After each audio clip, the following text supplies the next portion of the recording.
ঈদে মিলাদুন্নবীর রাত কেন দামি? সময় তো হবে না। এই যে আমার নিজের মিশর থেকে আনা কিতাব, এটা আমি 12 খণ্ডের ফাজিলে পড়ার সময় এই কিতাব আমি কালেকশন করেছিলাম। এটা হলো আল্লামা জুরকানির লেখা শরহ আল্লামা জুরকানি মাওয়াহিবুল্লাহ দুনিয়া সরা। এই কিতাবের মধ্যে এসেছে, মাওয়াহিবুল্লাহ দুনিয়ার মধ্যে এসেছে যে 12 রবিউল আউয়ালের আগের রাত 11 তারিখ রাত লাইলাতুল কদরের চেয়েও দামি। একটু জোরে বলবেন না সুবহানাল্লাহ?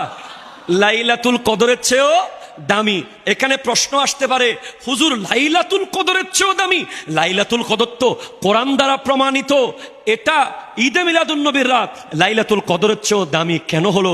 বিআন্না লাইলাতা মাউলিদিহি আলাইহিস সালাম আফদালুম মিন লাইলাতিল কদরে মিন উজুহিন সালাসাতিন। 3 কারণে।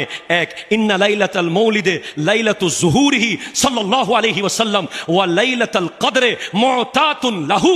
আরে আমার নবীর মিলাদের রাত তো নবীর জাহির হওয়ার রাত, আর লাইলাতুল কদর তো নবীর দেওয়া গিফট। যে লাইলাতুল কদর নাজিল হয়েছে শুধু মুসলমানের জন্য, আর ঈদে মিলাদুন্নবীর রাতে যার আগমন হয়েছে সুবহে সাদিকে, উনি এসেছেন শুধু মুসলমানের জন্য নয়, গোটা আলামিনের জন্য। ঈদ দুইটা নয়, ঈদুল ফিতর আর ঈদুল আজহা ছাড়া আরো ঈদ আছে না নাই? একটা হাদিস শুধু আমি আপনাদেরকে বলে যাই, এবারত বলার সুযোগ নাই। তিরমিজি নাম শুনেছেন তো? তিরমিজি শরীফ, যেটা সিয়াসিত্তার 6টার মধ্যে একটা, ইমাম আবু ঈসা তিরমিজির লেখা, মারহাবা বলেন, যেটা মাত্র 1200 বছর আগের কিতাব। মারহাবা নাই? কয়শো বছর? 200 বছর মনে হয়। 1200 বছর আগের কিতাব। ওই কিতাবের মধ্যে 3044 নম্বর হাদিস। সুবহানাল্লাহ পড়েন। কত নম্বর হাদিস?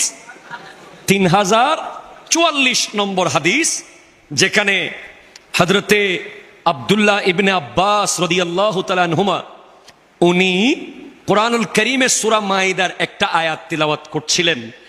আয়াতটা ছিল বিসমিল্লাহির রহমানির রহিম, আল ইয়াউমা আকমালতু লাকুম দীনাকুম ওয়া আতমামতু আলাইকুম নি'মাতি ওয়া রাদিতু লাকুমুল ইসলামা দীনা। সুবহানাল্লাহ বলেন। এই আয়াত যখন উনি তিলাওয়াত করছেন, ওয়া ইনদাহু ইয়াহুদিয়ুন, ওনার পাশে একজন ইহুদি বসা ছিল। ওই ইহুদি বলছে, ওগো আব্দুল্লাহ ইবনে আব্বাস, এই আয়াতটা যদি আমরা ইহুদিদের উপরে নাজিল হতো, আমরা ওই দিন ঈদ পালন করতাম। আয়াত নাজিলের দিনটাকে আমরা ঈদ পালন করতাম। আমাদের